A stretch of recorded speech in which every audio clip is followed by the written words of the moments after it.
para finalizar esse estudo de escatologia que já dura, sei lá, pelo menos 1 ano e meio, eu acho, quase 1 ano e meio.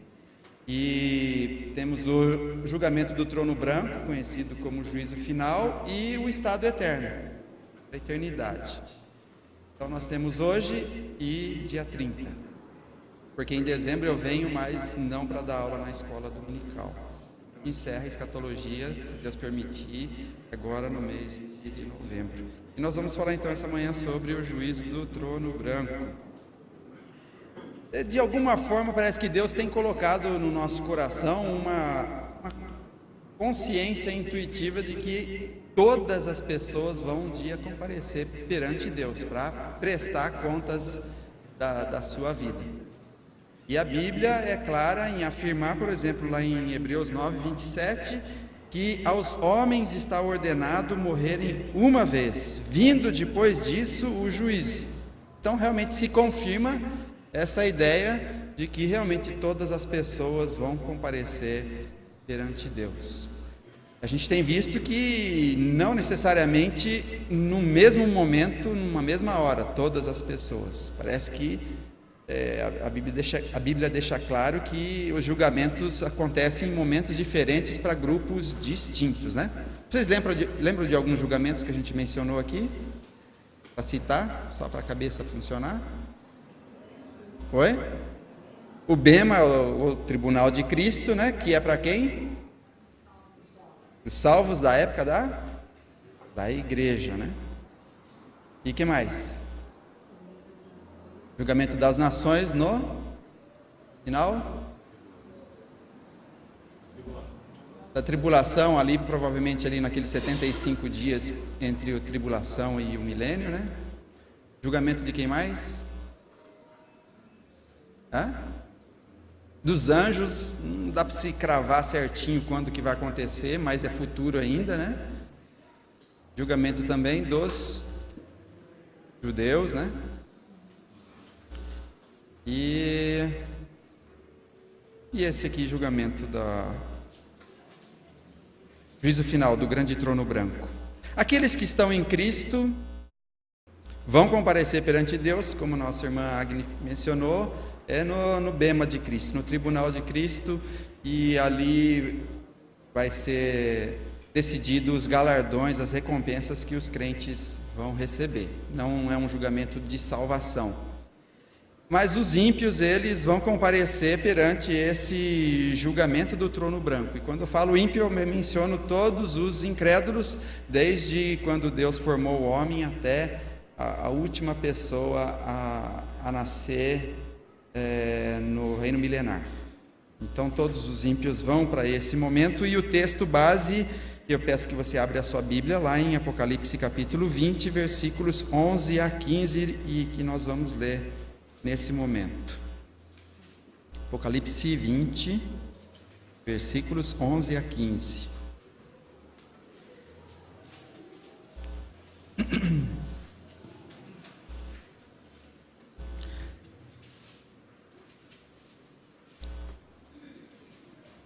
Vi um grande trono branco e aquele que nele se assenta, de cuja presença fugiram a terra e o céu, e não se achou lugar para eles. Vi também os mortos, os grandes e os pequenos, postos em pé diante do trono. Então abriram-se livros. Ainda outro livro, o livro da vida, foi aberto. E os mortos foram julgados segundo as suas obras, conforme o que se achava escrito nos livros. Deu o mar os mortos que nele estavam.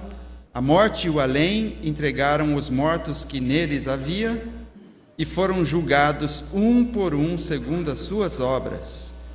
Então a morte e o inferno foram lançados para dentro do lago de fogo.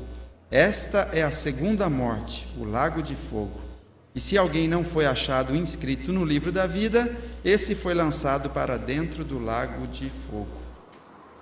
Só para situar aqui, lembrando que o reino milenar, então, para esse momento aqui, ele já havia se findado. Lembrando que no finalzinho do reino milenar, Satanás é solto, e ele causa um alvoroço e atrai para ele uma multidão de pessoas que não se converteram, apesar de ter um reinado com a presença de Jesus aqui, com justiça, com paz, com tudo funcionando direitinho, com exceção de haver morte. O resto, praticamente todas as consequências do pecado foram eliminados, e mesmo assim Satanás atrai uma multidão de pessoas, e Deus então no final do milênio lança fogo do céu e os destrói. Não vai haver uma batalha, uma peleja, vai ser só o juízo sendo lançado e todos eles então sendo mortos.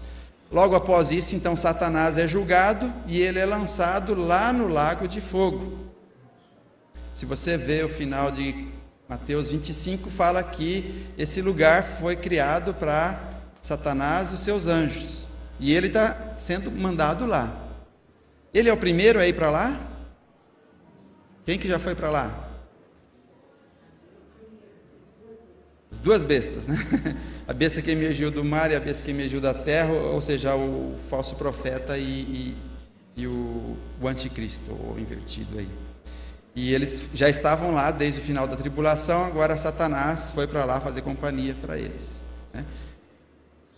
É errada essa ideia de que esse lugar eterno dos perdidos, Satanás e os seus demônios, é que, tipo assim, tem um monopólio, eles que dominam, eles que controlam, então eles vão ficar lá espetando os que não aceitaram Jesus e forem para lá. Não, eles também, lá é lugar de punição deles também, em especial para eles, né?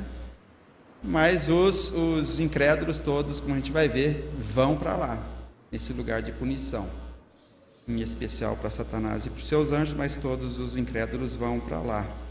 Então Satanás foi julgado, e agora então acontece esse julgamento do trono branco. Então vamos ver alguns detalhes aqui. Primeiramente, João descreve o trono. Se você, nesse mesmo capítulo 20, olhar o versículo 4, vai ser isso.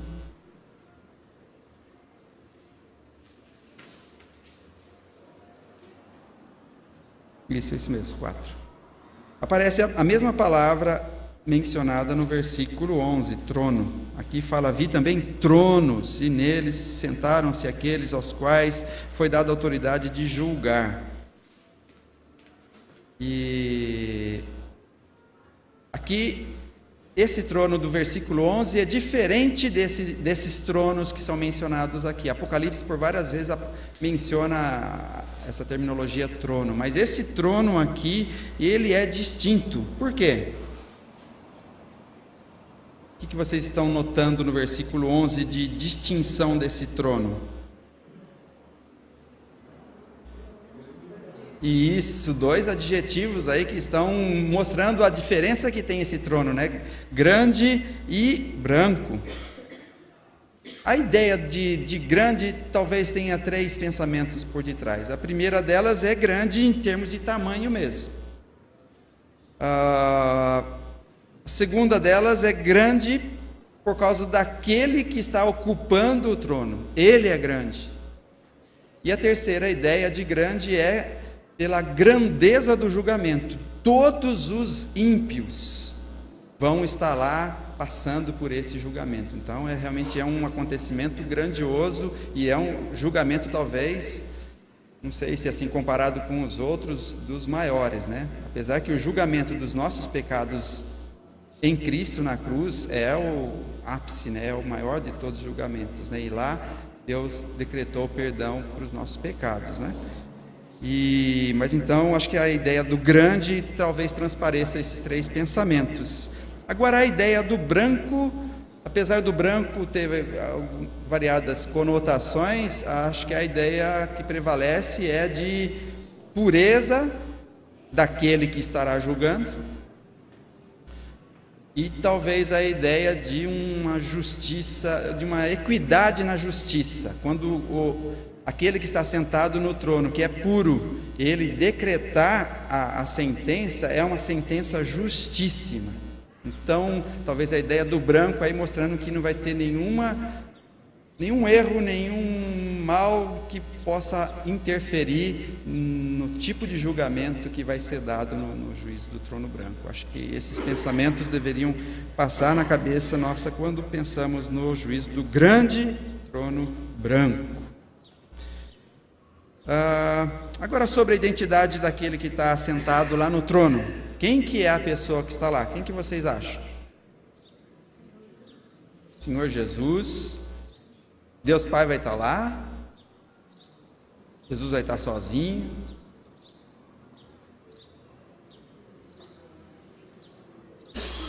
Acho que.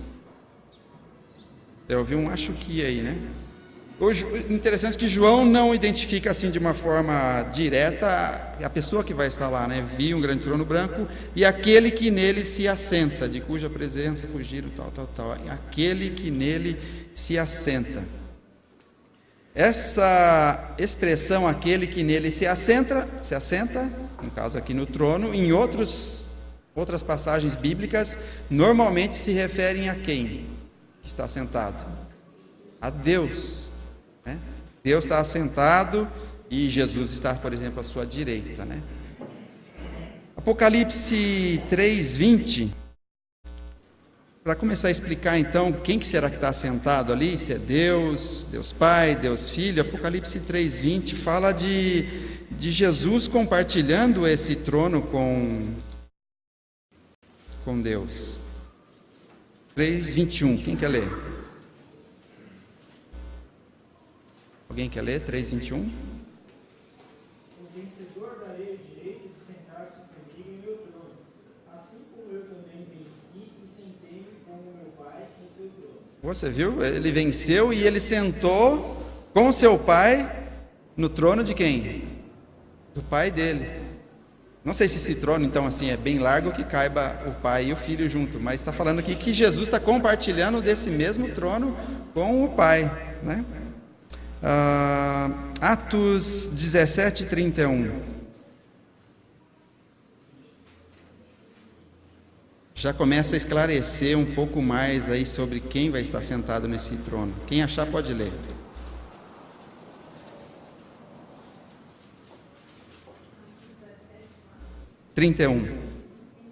Não tem?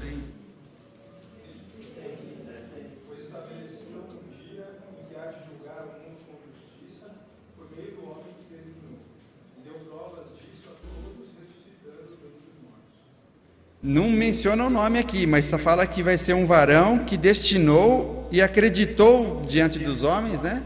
Através de ter ressuscitado ele dentre os mortos. Quem que é essa pessoa? Só pode ser o filho dele, Jesus Cristo, né? E João 5:22. Para confirmar então quem que é a pessoa, João 5:22. Quem achar também pode ler.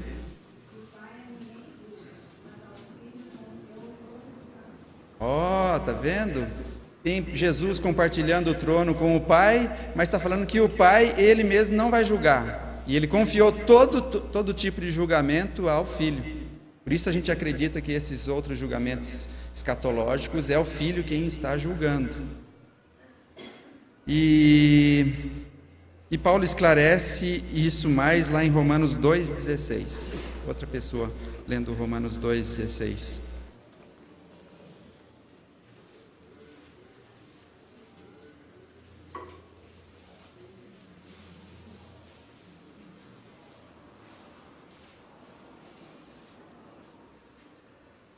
Alguém, por favor? 2:16.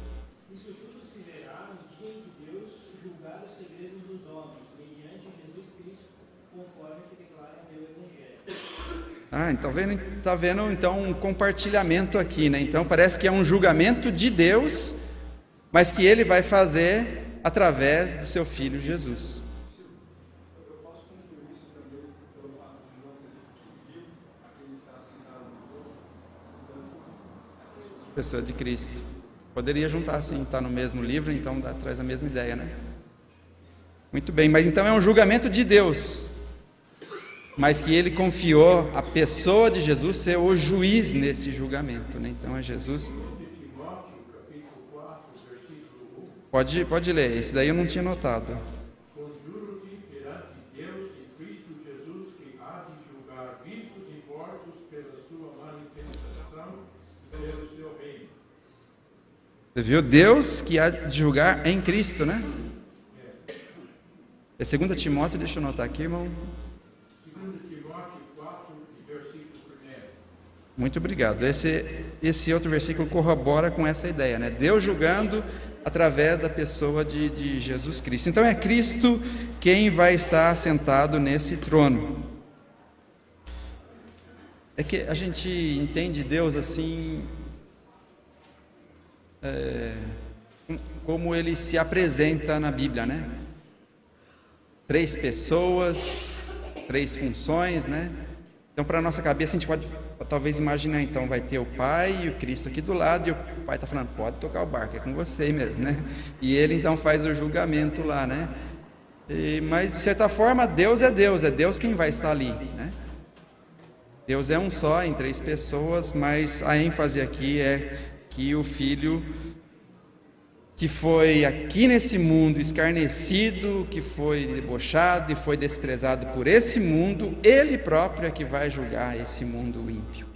Ele tem a ideia de imagem de uma pessoa, na criação do mundo, ele fala, façamos os homens segundo a nossa imagem, não é a minha imagem, mas a nossa imagem, façamos, segundo a nossa imagem, não fala como se fosse só a minha. Sim. Mas talvez a gente deveria, então, cravar um pouquinho a parte das funções das pessoas, né? É Deus quem vai estar julgando o mundo, mas a função de ser o juiz é destinada ao Filho, né? Jesus vai ser esse juiz, representando a Trindade, representando Deus ali nesse julgamento, né? Uma coisa interessante aqui é que nenhum ímpio vai poder se esconder de Jesus, quando Jesus estiver assim olhando olho a olho, né?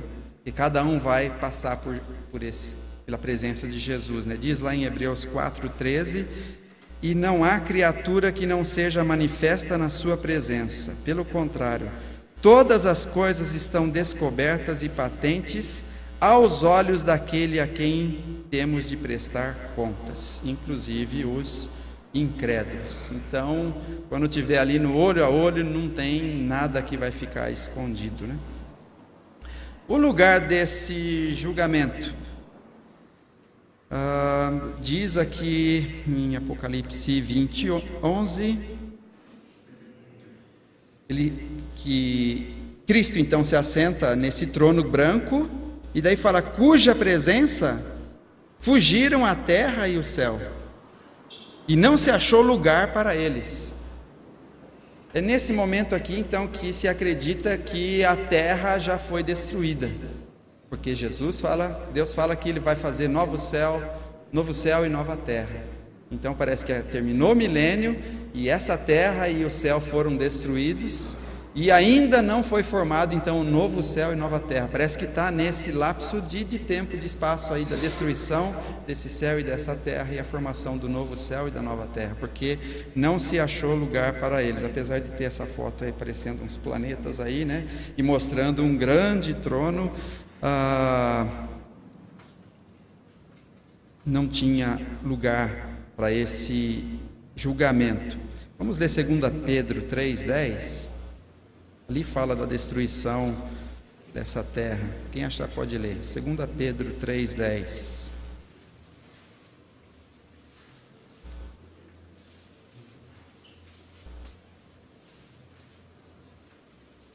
Irá chegando como ladrão o dia do Senhor, o qual os céus passarão como um tempestuoso, e todos os elementos que se desfarão.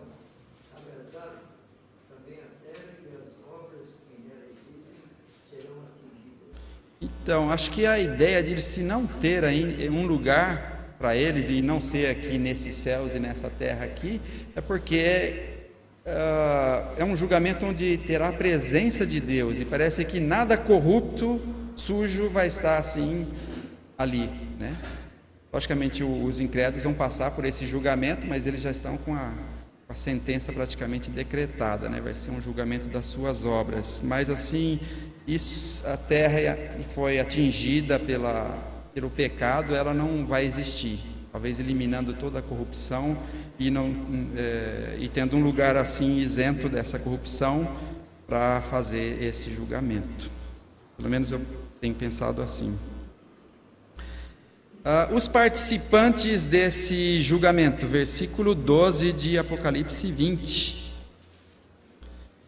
Vi também os mortos, os pequenos e os grandes, né?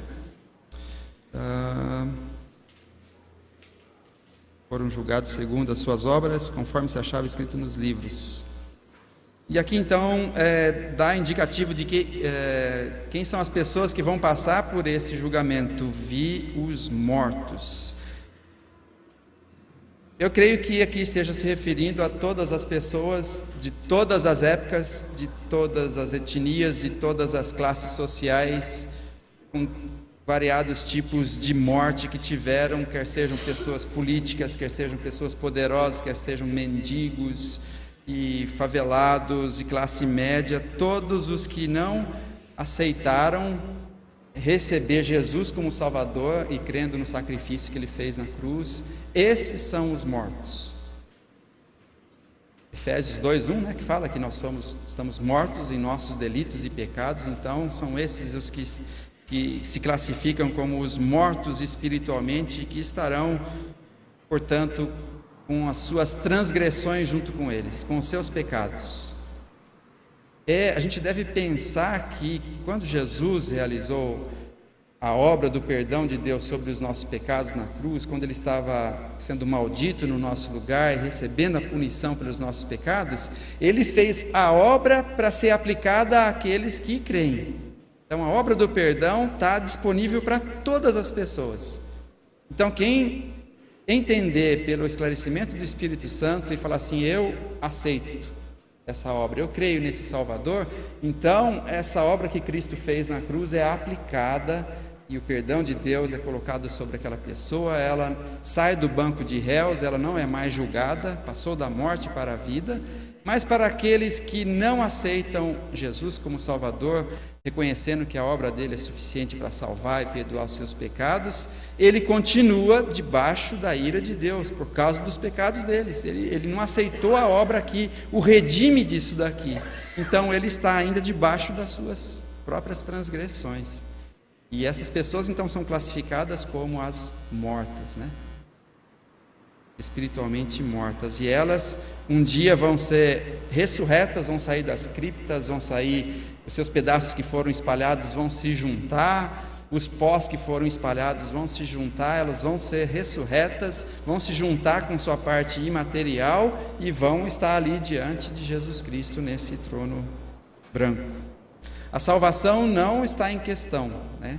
Conforme é mencionado aqui, e foram julgados segundo as suas obras, né?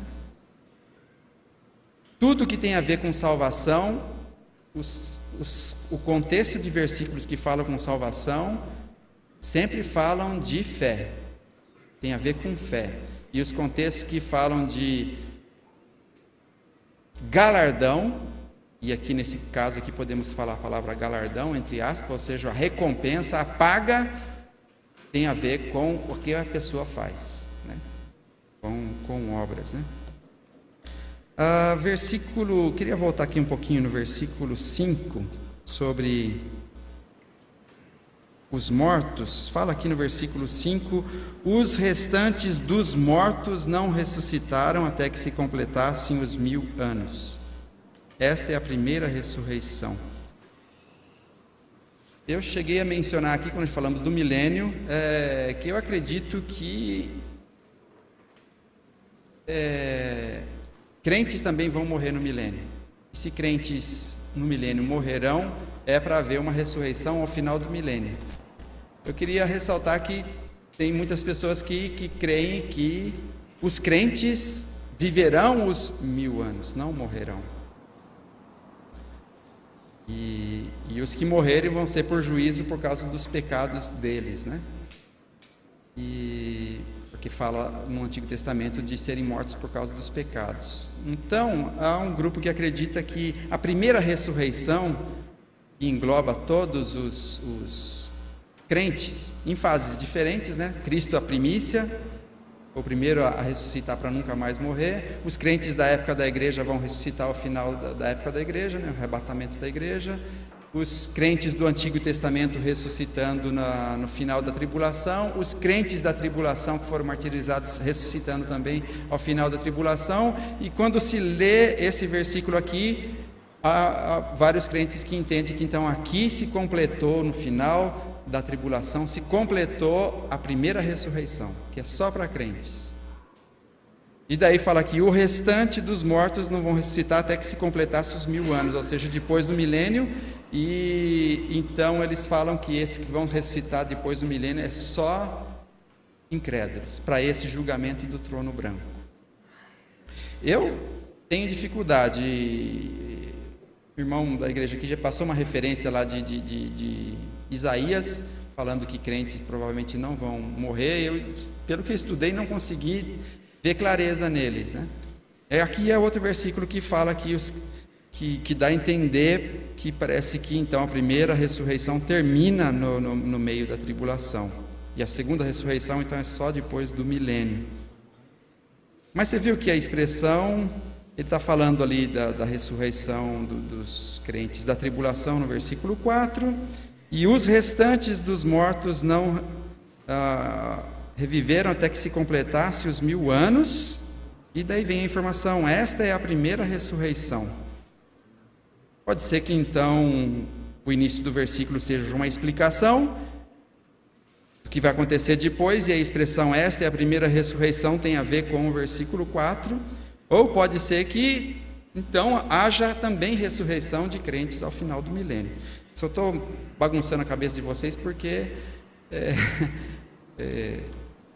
eu não consegui ter clareza se a primeira ressurreição realmente termina aqui, então realmente todos os crentes do milênio, apesar de estarem com corpos com natureza pecaminosa, eles não vão morrer e vão ver os 1000 anos, né? Então só vão receber transformação, porque não vão passar pela morte.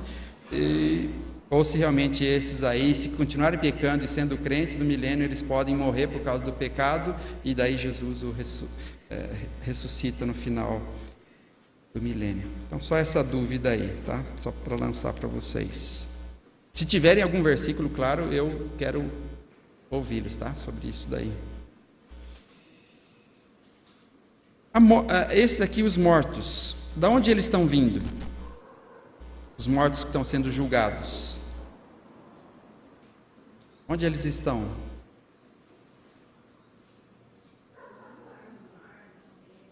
Os corpos sim, né? Foram, até já se decomporam, já foram comidos por aí, né?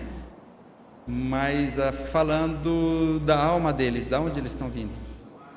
Do Hades, né? Você lembra daquela parábola não, história do rico e do Lázaro, e a parte do paraíso foi levado para a presença de Deus. O crente morre hoje, vai direto para a presença de Deus, mas o lado do sofrimento continua lá no Hades, né? Oi? Ir para aquele lugar lá.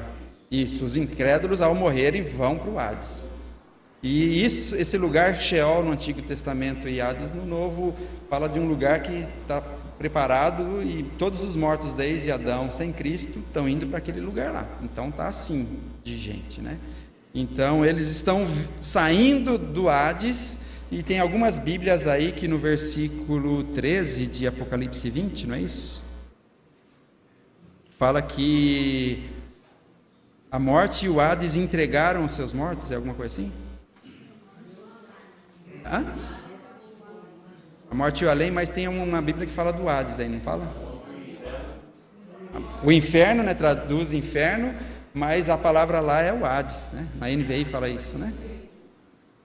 Então o Hades está entregando os seus mortos. E quem ficou lá então? Como a gente já viu, se os salvos vão para o paraíso, para a presença de Deus, e não existe mais o paraíso lá no Hades, já está direto na presença de Deus, então a gente chega à conclusão que os mortos aqui são todos os ímpios mesmo, que estão sendo entregues para serem julgados. Apesar de ter muitas pessoas que insistem que parece que Deus vai assim balancear ou contrabalancear as boas obras com as más obras. E se as boas obras forem mais pesadas, ou seja, tiver um excesso de boas obras comparado com as más, então Deus vai poder livrar a pessoa da condenação eterna. Mas alguém lê aí Tito 3:5. Esse versículo já derruba esse argumento, né?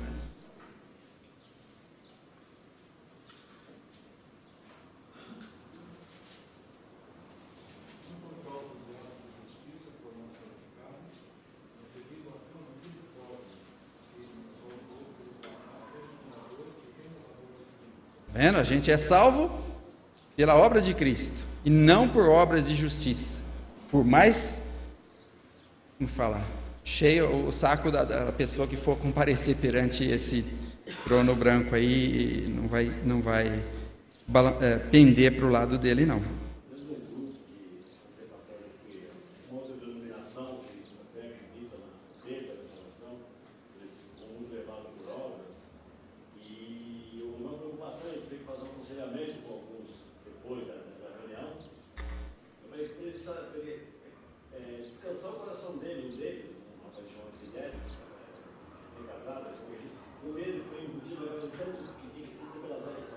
Você não é condenado pela quantidade de pecados que você comete.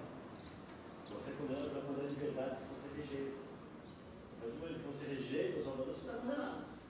No momento que você aceita, que você tem um encontro pessoal, você é salvo. Independentemente das outras obras, vai contar, pagar um monte de coisa. Mas a nível de salvação, a obra não vai ter efeito.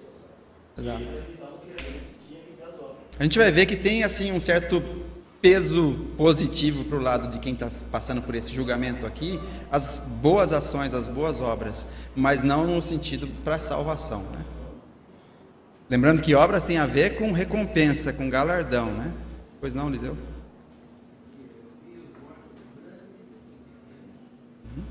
Então, eu acho que essa ideia aí é de poderosos, não poderosos, ricos, pobres, não falo de tamanho, assim, de biologicamente, de idade, assim, eu acho que está mais assim de grandes e pequenos, socialmente analisando, né? Igualando todo mundo, não importa. Que morreram sem Cristo, não vai ter dinheiro que vai diminuir a pena ali, alguma coisa assim.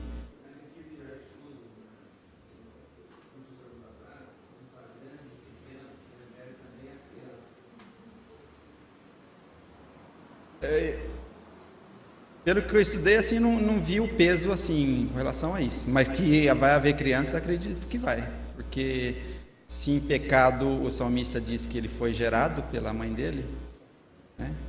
Tem assim o pensamento de que a justiça de Cristo cobre para a salvação aqueles pequenos que não têm o poder ainda de entender e se decidir. Mas isso, para mim, soa mais como uma conjectura do que realmente algo que a Bíblia deixa claro que isso vai acontecer, né? E o propósito desse julgamento, para aqui que as obras dos incrédulos vão ser julgadas. Então o julgamento é para julgar as obras dos mortos espiritualmente e para decretar ou determinar a sentença que eles vão receber sobre si, que é a segunda morte. Versículo 15: se alguém não foi achado inscrito no livro da vida, esse foi lançado para dentro do lago do fogo. E esse ser lançado para dentro do lago do fogo indica a segunda morte. Eu creio que vai haver níveis de julgamentos, como a gente vai mencionar já. Estou vendo que o relógio está indo rápido, eu tenho que também ser rápido. Níveis de julgamentos que serão distribuídos entre os incrédulos, mas a sentença vai ser a mesma para todos. Todos vão para o lago de fogo, que é a segunda morte. Qual que é a primeira morte? Quando um ser humano experimenta a primeira morte?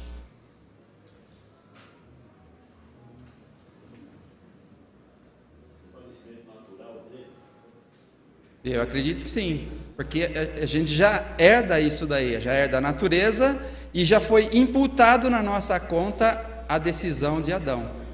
Então, a gente já nasce já com o efeito dessa primeira morte. E só é mudado o quadro quando a pessoa fala assim, não, eu creio então que Deus está me perdoando através do Salvador Jesus Cristo.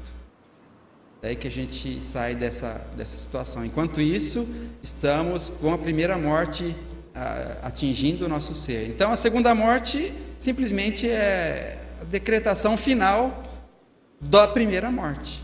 Continua sem Deus? Então, agora então pode ficar aí, passou a sua chance, vai ficar agora para sempre longe de Deus. Então, ser lançado no lago do fogo, classificando como segunda morte, é que vai haver, morte significa separação. Então vai ser uma separação eterna agora de Deus, não tem mais nenhum remédio, não tem mais nenhuma solução a mais, né? Então esse é o propósito, talvez principal, não sei, do trono branco. Mas eu estava pensando aqui que o reino milenar, por várias vezes no Antigo Testamento, nas alianças, especialmente é mencionado de um reino de Cristo que é um reino eterno, e fala que o reino de Davi vai ser um reino eterno. Então sempre falando de coisa perpétua, perpétua. E Jesus vem aqui na terra e estabelece o reino de 1000 anos aqui. Mas ainda tem pessoas propensas a pecar porque estão com a natureza pecaminosa. Então parece que esse julgamento também, por Jesus, por Deus estar profetizando que é um reino que é eterno, então o julgamento do trono branco ele serve para a purificação desse reino que vai ter continuidade. É como se fosse assim um reino em 2 etapas, não sei se pode usar essa terminologia, mas ele começa com o reino de 1000 anos, literal, de Cristo aqui, e aqui no meio então tem essa purificação, então daí nada mais de impureza vai passar para a continuação desse reino por toda a eternidade. Então parece que o propósito do trono branco seria marcar essa transposição do reino milenar para o reino que continua por toda a eternidade.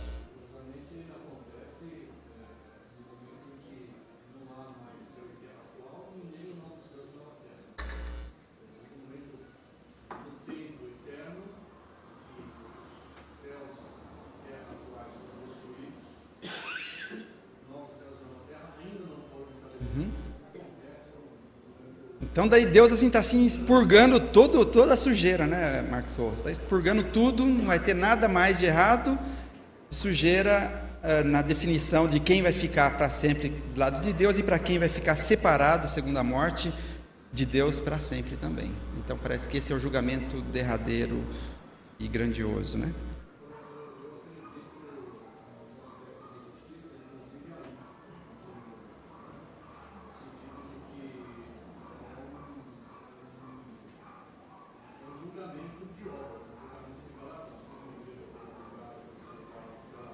Pelas suas obras, né, vai receber galardão.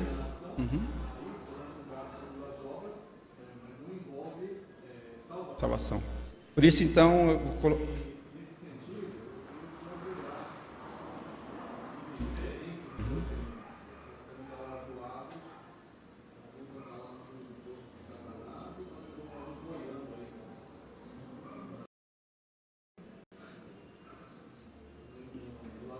Isso. Usando a linguagem de lago, né, de fogo, então vai ficar lá dando uma respiradinha, o outro já está mais sufocado, né?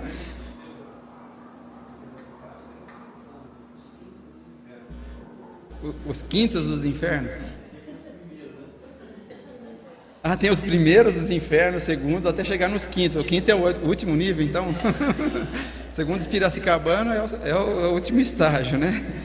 Bom, imagine, o procedimento tem que ser rápido aqui. O procedimento, então, o juiz ele está sentado no trono, Jesus Cristo, e Deus Pai dando toda a autoridade para ele, e ele está pronto para dar o veredito, né, a palavra final, vá para o lago de fogo, né? Separação eterna de Deus.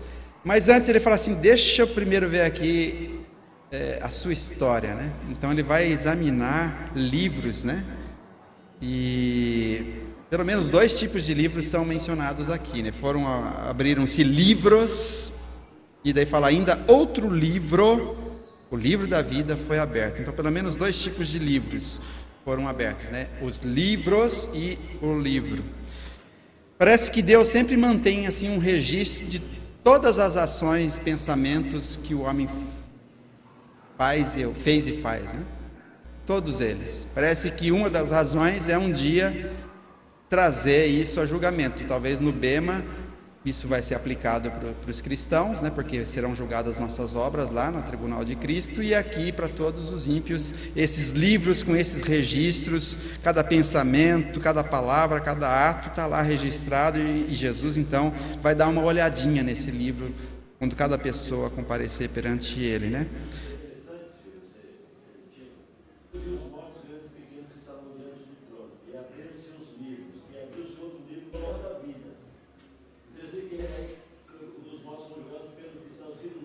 Nos livros.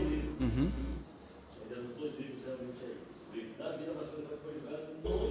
Uhum. Porque, como eu falei, o propósito é um julgamento das obras, e é nesses livros que estão as obras de todos os ímpios, né? Uhum. E a gente vai ter que descobrir qual é o propósito, então, desse livro da vida junto lá, já que está sendo julgado pelas suas obras, né? Para ver o grau de punição, se vai para os quintos dos infernos ou se vai para menos. Gostei desse tema, até vou colocar aqui na apostila, né? Um adendo aqui, segundo Piracicabanos, tem os quintos dos infernos. Diz lá em Eclesiastes 12:14, porque Deus há de trazer a juízo toda obra e até tudo que está encoberto, quer seja bom, quer seja mal. Eclesiastes 12:14. Então as ações e as intenções é que serão julgadas. E eu acredito que estará presente, por isso está aparecendo aqui nesse quadro também o livro da lei. Quando a gente estuda ali Gálatas, como as pessoas não foram sobrepostas ou estão debaixo da graça de Deus no sentido de terem aceitado a salvação, então elas estão sobre os seus pecados, né? Então parece que o livro da lei de Deus também vai estar presente ali para mostrar a condenação dos seus erros, né? Opa, tá vendo? Isso é providência de Deus. E eu acredito que vai ser para determinar galardão. Já foi falado aqui, assim como para os crentes da época da igreja, o julgamento do Bema é um julgamento das obras, boas ou más, e as boas receberão recompensas, né? As más vão ser pulverizadas, mas mesmo assim serão salvos, como que através do fogo. Aqui também não é um julgamento de salvação, aqui é um julgamento então de galardão, de recompensa. Alguns recebendo graus maiores de punição. Diz lá em Hebreus 2:2, toda transgressão e desobediência receberá a justa retribuição. Vendo? Toda transgressão e toda desobediência vai ter uma justa retribuição conforme o peso da transgressão e da desobediência que tiver. Então,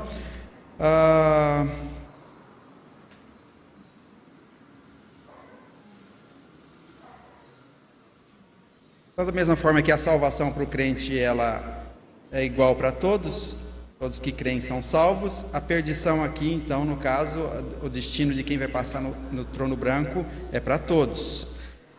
Outra coisa, esse juízo, então, não vai ser para determinar a salvação, quem é salvo, quem é perdido, é só juízo para mortos, então é juízo para perdidos. E do mesmo forma que os salvos receberam galardão, os incrédulos vão receber galardão também, ou seja, recompensa conforme seus erros. E se você olhar lá Mateus 11, versículos 20 a 24, ali Jesus explica que aqueles que ouvem a sua mensagem e rejeitam a sua mensagem, eles vão estar debaixo de um juízo pior do que uma cidade lá do Velho Testamento, que é Sodoma. E nesse mesmo trecho fala que vai ter menos rigor para Tiro e Sidom do que para Corazim e Betsaida. E o contexto é aqueles que estão ouvindo e estão rejeitando. Então está vendo? Parece que o julgamento, em especial esse aqui do trono branco, indica que alguns vão ser piormente punidos, do que outros, né? Ou ter um julgamento pior do que uns e outros. Então, uma pessoa que é relativamente ética, moralmente correta na nossa sociedade, mas ela não crê que Jesus morreu na cruz para a salvar, ela vai receber um grau de punição no lago de fogo, separação eterna de Deus, menor do que Adolf Hitler, né? Por exemplo, né? Ou quem jamais ouviu o Evangelho, vai receber menor punição do que quem ouviu o evangelho repetidas vezes e está falando, não quero, não quero, não quero. Então eu creio que haverá graus de julgamento conforme essas obras dessas pessoas. E eles vão receber punição conforme isso. Nenhum perdido vai poder dar desculpa, porque o juiz não vai permitir isso, e porque também o livro das obras vai ser usado contra eles, né? E fala aqui que aquele cujos nomes não forem encontrados no livro da vida serão julgados lá no lago de fogo. E a gente tem que definir aqui essa situação do livro da vida. Tem alguns, deixa eu ver se eu pus aqui, não. Tem alguns que falam que o livro da vida é um só, e outros que acreditam que o livro da vida é mais do que um. Aqui fala e abriu outro livro, e ele explica que livro que é esse, o livro da vida. No Novo Testamento, 8 vezes aparece livro da vida, sendo que 2 delas, lá em Apocalipse 13, 8 e Apocalipse 21, 27, fala livro da vida do Cordeiro. E a última referência bíblica, que é Apocalipse 22, 19, é muito controversa. Ela foi traduzida no nosso português para árvore da vida, porque os manuscritos mais antigos davam esse tipo de tradução, traziam a ideia de traduzir como árvore da vida. Mas tem outros manuscritos que indicam que é livro da vida, Apocalipse 22, 19. Então essa passagem ela é meio controversa nesse sentido. Então tem 2 visões para se entender o livro da vida. A primeira visão é que existe um livro só da vida. E quem acredita assim, acredita que nesse livro da vida tem o nome dos eleitos já escritos antes da fundação do mundo. Então é um livro que determina quem são os salvos e quem são os perdidos. Quem tiver com o nome escrito ali são salvos, quem não tiver são os perdidos, né? E por isso que vai estar lá no juízo final.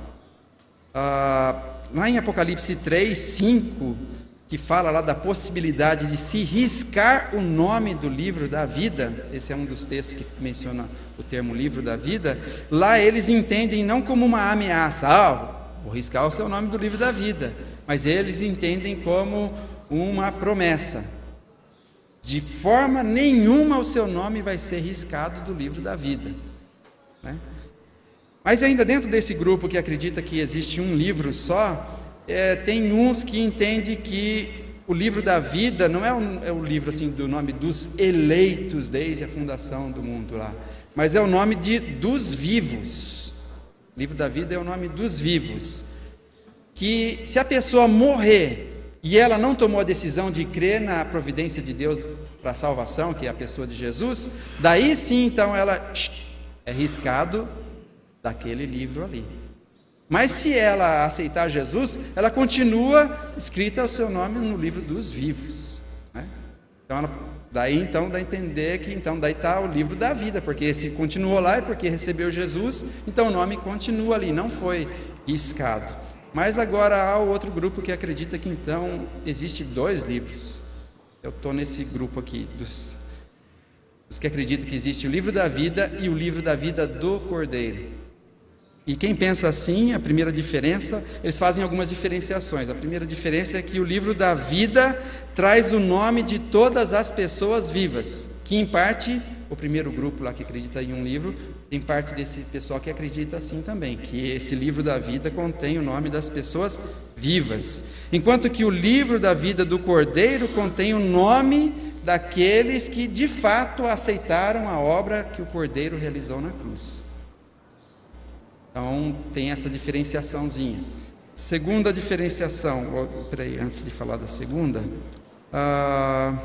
então quando uma pessoa nasce, automaticamente ela é registrada no livro da vida.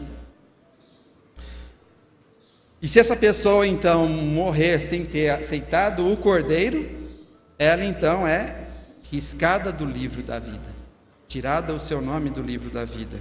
Mas se a pessoa aceitar, além dela permanecer com o nome no livro da vida, o nome dela é registrado de forma permanente no livro da vida do Cordeiro. Essa ainda é a primeira diferenciação. Segunda diferenciação é que o livro da vida é referido no Antigo Testamento como o livro de Deus, o Pai. Se você olhar lá em Êxodo 32, 33, a conversa que Moisés teve com Deus. Embora o Antigo Testamento não use o termo livro da vida, ele usa por 3 vezes o termo livro dos vivos. Por isso que é entendido pelos teólogos que está se referindo ao mesmo livro, livro da vida, livro dos vivos, né? Se você olhar lá no Salmo 69, 28, o salmista fala que os justos têm seus nomes escritos no livro dos vivos. Os justos. É igual, acho que registro de cartório, né? Sei, o advogado saiu aqui da nossa aula aqui, mas tem lá o livro dos vivos e dos mortos, não é isso? Quem entende aí? Nas comarcas espalhadas por aí, alguma coisa parecida assim. Agora, o livro da vida do Cordeiro, em Apocalipse, ele é mencionado como sendo o livro do Filho, e não o livro do Pai. O livro dos vivos, como sendo o livro de Deus, o Pai, e o livro da vida do Cordeiro é mencionado como o livro do Filho, no Apocalipse 3:8. E a terceira, e talvez mais importante diferenciação, é que uma pessoa pode ter seu nome riscado, apagado do livro da vida, mas em nenhum momento a Bíblia fala que a pessoa tem seu nome apagado, uma vez que foi inscrito no livro da vida do Cordeiro. Lá em Êxodo 32, 33, Deus disse a Moisés: riscarei do meu livro todo aquele que pecar contra mim. Então, mostrando que é possível o nome ser riscado do livro dos vivos ou livro da vida, mas não do livro da vida do Cordeiro. Então, eu acredito que haja então distinção aí, o livro da vida e o livro da vida do Cordeiro. O livro da vida está lá no juízo do trono branco. Porque se olhar lá no livro da vida e ver que o nome não está lá, é sinal que a pessoa estava viva, mas durante a sua vida não aceitou Jesus e seu nome foi riscado. Não está mais lá. E se o nome estiver lá é porque então também está escrito no livro da vida do Cordeiro, porque tem a vida eterna.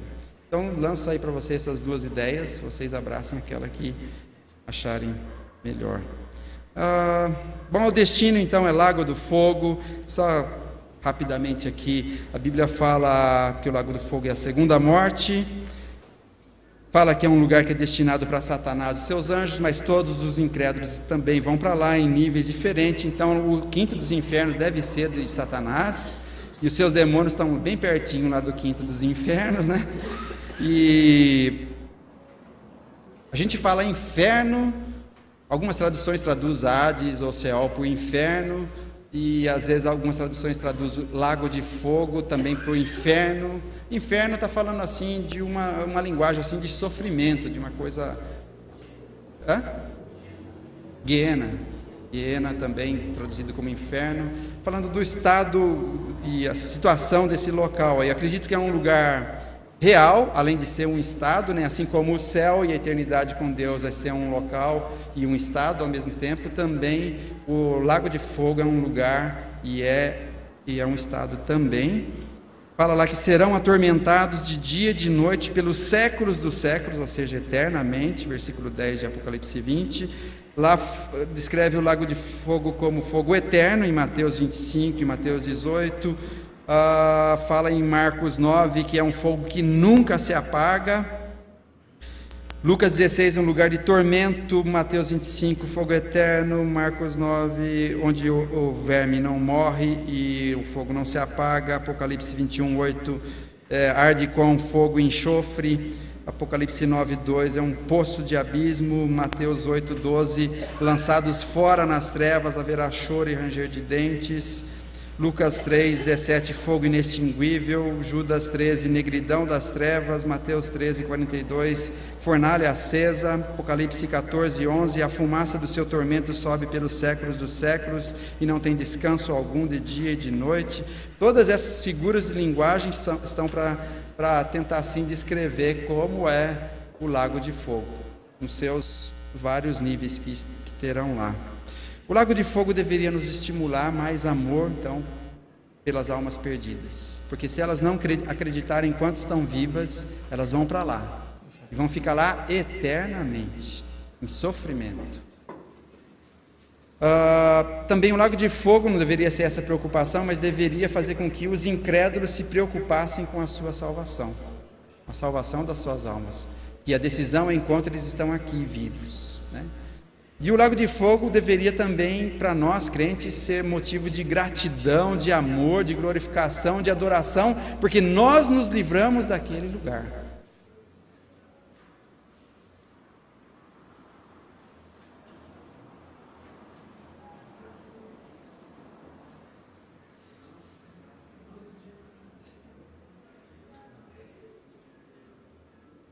Então é bem certo chamar o juiz do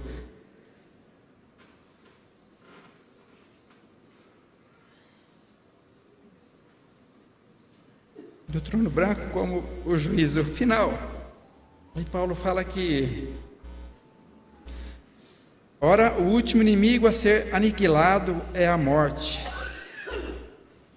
Então um dia, irmãos, a morte vai ser aniquilada e Deus vai pôr fim à dor, sofrimento, choro. Vai secar as lágrimas, porque diz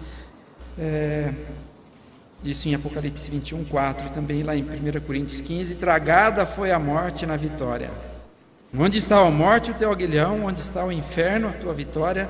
Então aquelas palavras de Paulo serão de fato concretizadas nesse momento. Porque fala que deu a morte e o Hades os seus mortos. Então a morte é o último inimigo a ser julgado. Não vai existir mais morte a partir do julgamento do trono branco. Mas nós sempre seremos lembrados, e não sei se todos aqui são convertidos: aquele que não for achado escrito no livro da vida será lançado no lago de fogo. Para você então ter o seu nome nesse livro da vida, que no momento é o livro dos vivos, para esse nome não ser riscado, você tem que crer em Jesus. Seu nome vai permanecer no livro da vida e, segundo o que eu acredito, o seu nome vai ser inscrito também no livro da vida do Cordeiro, para nunca ser retirado dali também. Esse é o julgamento do trono branco.